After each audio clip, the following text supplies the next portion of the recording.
વાગરા તાલુકાના કડોદરા ગામે નવનિર્મિત ગ્રામ પંચાયત ભવનનું ઉદ્ઘાટન વિધિપૂર્વક કરવામાં આવ્યું હતું.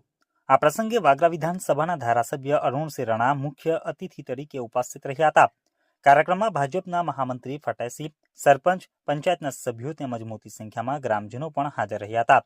ધારાસભ્ય રાણાએ પોતાના સંબોધનમાં જણાવ્યું હતું કે રાજ્ય સરકાર ગામડાના સર્વાંગી વિકાસ માટે પ્રતિબદ્ધ છે અને આધુનિક સુવિધાઓ ધરાવતા પંચાયત ભવનથી ગ્રામ્ય વહીવટ વધુ કાર્યક્ષમ બનશે. ગ્રામજનોમાં નવા પંચાયત ભવનના લોકાર્પણને લઈને ઉત્સાહનો માહોલ જોવા મળ્યો હતો.